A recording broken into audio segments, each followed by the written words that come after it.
जनाब हफीज़ खान साहब, मोहतरम डायरेक्टर जनरल सुल्तान नासिर साहब, मोहतरमा महनाज अंजुम साहिबा और मेरे सामने बैठे हुए बहुत ही मोहतरम अहले कलम अहबाब और अजीज़ नौजवानों, मैं सच पूछिए तो बहुत जज्बाती महसूस कर रही हूँ खुद को, क्योंकि अभी तो आपको पूरी तरह से देखा भी नहीं था कि आपकी रुखसत की घड़ी आ गई। सच ये है कि ये 2 दिन का अदबी मेला जो मुनक़िद किया अकादमी अदबियात पाकिस्तान के तहत, और ये इस मेले का दूसरा चैप्टर था, दूसरा साल है। बहुत से चंद एक बच्चे पिछले साल भी इसमें शरीक हुए थे, नौजवान। इसका बुनियादी मकसद वही था जिसकी तरफ अभी हफीज़ खान साहब ने अपनी बहुत ही उम्दा और मुशफ़िक़ाना कलिमात में जिसकी तरफ इशारा किया है। ये बात बिल्कुल सच है कि ज़िंदगी बदल रही है, वक्त बदल रहा है और हमारी नस्ल अपने सामने एक खला महसूस कर रही है जिसकी ज़िम्मेदार भी हम खुद ही हैं।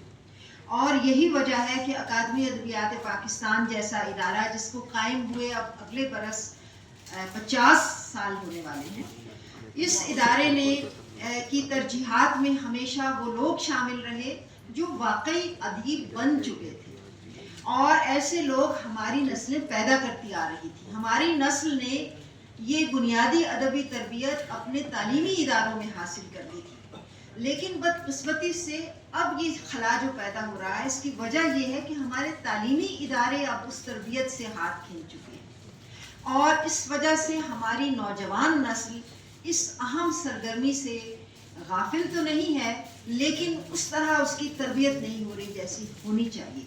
उनकी तलब मौजूद है, उनकी प्यास मौजूद है, उनके अंदर पोटेंशियल और सलाहियत मौजूद है, इस्तेदाद मौजूद है, लेकिन उनका हाथ थामने वाला कोई नहीं है। तो हमने ये तहैया किया था कि हम नौजवानों को इस खला में नहीं गिरने देंगे और इसका हिस्सा नहीं बनने देंगे, बल्कि कोशिश करेंगे कि जिस किसी के अंदर एक नन्ही सी चिंगारी भी अदब से मोहब्बत की है, उसको मौका मिले कि वो भड़क कर शोला बन सके, आने वालों के लिए रोशनी फैला सके। यही वजह है कि हमने पिछले साल भी, इस साल भी किसी को खुद मुंतखब नहीं किया। हमने अखबार में इश्तहार दिया और नौजवानों को ये खुली दावत दी कि 18 से 30 साल की उम्र के नौजवान जहाँ कहीं पर भी हैं पाकिस्तान में, वो तशरीफ़ लाएं और अपनी रजिस्ट्रेशन कराएं। पिछले साल और इस साल का फॉर्मेट भी यही था कि हमने पिछले साल 5 वर्कशॉप्स का एहतमाम किया था, इस मरतबा 4 किया, क्योंकि तजर्बे से मालूम हुआ कि एक मौजू में तालिब इल्म नौजवानों ने ज़्यादा दिलचस्पी नहीं दी थी। तो 4 वर्कशॉप्स का इस बार भी एहतमाम हुआ, और ये सब नौजवान, 200 से ज़्यादा नौजवान, 200 नौजवान थे जिन्होंने अपने आप को रजिस्टर किया। पिछले साल तो इतने ही नौजवान तशरीफ़ लाए थे, हमने जिनको मुंतखब किया था वो आए थे और उन्होंने सर्टिफिकेट्स दिए थे। इस साल बावजूद किसी वजह से वो शायद मौसम की या हालात की वजह से वो पहुंच नहीं सके, और हम ये भी समझते हैं कि हमारी तरफ से ये कोताही है कि महदूद वसाइल की वजह से हम उन्हें सफ़र खर्च की पेशकश नहीं कर सके, हम उन्हें क़याम तआम नहीं दे सके। वो अपनी जिम्मेदारी पर, अपने खर्च पर आए हैं, आप सब के।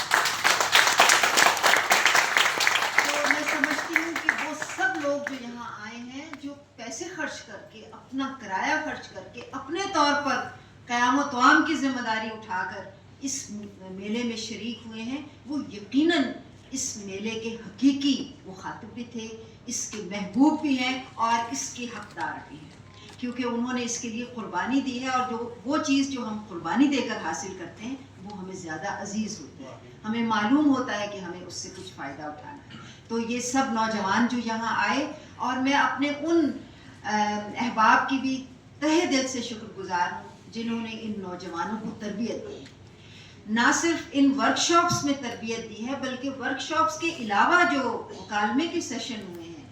कल जो एक सेशन हुआ था जिसमें माहौलियात और अदब के ताल्लुक़ पर बात की गई थी, जिसमें वतन की मिट्टी के साथ जो अदीब का ताल्लुक़ होता है उसके हवाले से बात की गई थी।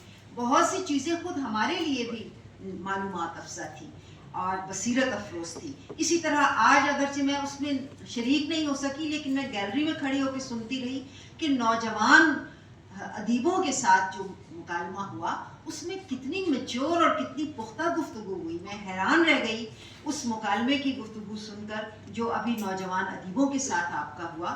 10 سے 12 اسلام آباد کے نوجوان ادیب اس میں شریک ہوئے. میں ان سب لوگوں سے معذرت چاہتی ہوں جن کو ہم اس میلے میں خواہ وہ سینئر تھے یا نوجوان تھے اس لیے نہیں بلا سکے کہ وہ دوسرے شہروں میں رہتے ہیں. اکادمی کے پاس انتہائی محدود وسائل ہیں. ان محدود وسائل میں سے اگر ہمارے پاس ذرا بھی گنجائش ہوتی تو سب سے پہلے ہم آپ کے لیے کوئی انتظام کرتے اور اس کے بعد پھر ہم ان لوگوں کو بھی دعوت دیتے جو دوسرے شہروں میں رہتے ہیں جو یہاں تشریف نہیں لا سکتے. لیکن ہم نے بجائے اس کے کہ محدود وسائل کی وجہ سے اپنے آپ کو سرگرمی سے روک لیں, ہم نے سوچا کہ ہم انہی محدود وسائل میں رہتے ہوئے جس حد تک ممکن ہو سکے آپ کے لیے اپنی جو کچھ کر سکتے ہیں وہ کر لیں. اس کے ساتھ ساتھ ہم نے اپنا جو ایک کتابوں کی نمائش ہے اس میں بہت سستی کتابیں بھی مل رہی ہیں اور اکادمی کی مطبوعات ہیں. بعض بہت نادر کتابیں ہیں. اگر آپ نے اب تک ان کتابوں کی اس رعایت سے فائدہ نہیں اٹھایا تو ضرور اٹھا لیجیے, کیونکہ یہ کتابیں جب آؤٹ آف پرنٹ ہو جائیں گی تو معلوم نہیں ان کا دوسرا پرنٹ چھپے گا یا نہیں. تو یہ بھی ہم نے آپ کے لیے یہ رکھا کہ اس میں اس کو شریک کیا جائے. تو میں آپ سب کی تہہ دل سے شکر گزار ہوں. بہت آپ سے بہت سی باتیں کرنے کو دل چاہتا ہے. آپ لوگ کوئٹہ, کشمور, گلگت, اسکردو, جھنگ, بہاولپور, راجن پور, ڈیرہ اسماعیل خان, وانا اور وزیرستان اور بنو اور چکوال اور کون کون سے میں علاقوں کا نام لوں کہ جہاں سے آپ تشریف لائے ہیں اور آپ نے ایک منی پاکستان سجا دیا. یہی پاکستان کا یہی لوگ ہیں جو حقیقی پاکستان ہیں. اسکرین پہ آنے والے لوگ ضروری نہیں حقیقی پاکستان ہیں. یہ ہے پاکستان کے وارث اور پاکستان کا حقیقی چہرہ جو ادب سے محبت کرتے ہیں, جو ادب سیکھنا چاہتے ہیں, ادب سے کچھ ادب کے راستے میں آنا چاہتے ہیں اور اس شمع کو جلائے رکھنا چاہتے ہیں. تو آخر میں آج جو یہاں 2 شخصیات تشریف فرما ہیں, ہماری مہمان خصوصی محترم جناب حفیظ خان صاحب اور ہماری صدر محفل محترمہ مہتاب اکبر راشدی صاحبہ, ان دونوں کا خاص طور پر شکریہ ادا کرنا چاہتی ہوں جن کلمات سے انہوں نے ہمارا حوصلہ بڑھایا, ہماری ہمت افزائی کی. اس سے بہت فرق پڑتا ہے, انسان بہت کچھ سیکھتا ہے. خصوصی میری محبت کے اور ستائش کے حقدار نور الدین ظہیر صاحب ہیں. پتہ نہیں میں ہمیشہ جہانگیر کہتی ہوں, ان کو اللہ تعالیٰ جہانگیر کرے گا انشاءاللہ. تو آپ دیکھیے کہ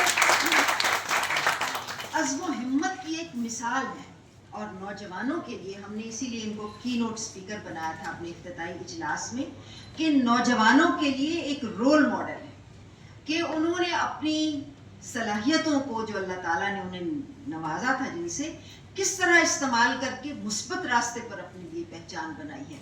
وہ مایوسی کے اندھیروں میں نہیں ڈوب گئے. انہوں نے اپنے لیے ڈپریشن کی گولیاں کھانے کا فیصلہ نہیں کیا بلکہ دوسروں کے لیے ایک شمع جلائی ہے. اور جس اعتماد سے, جس خود اعتمادی سے, جس جرأت اور ہمت کے ساتھ وہ زندگی کا مقابلہ کر رہے ہیں, اس کی رکاوٹوں کو عبور کر رہے ہیں, اس پہ ہم سب آپ کو سلام پیش کرتے ہیں.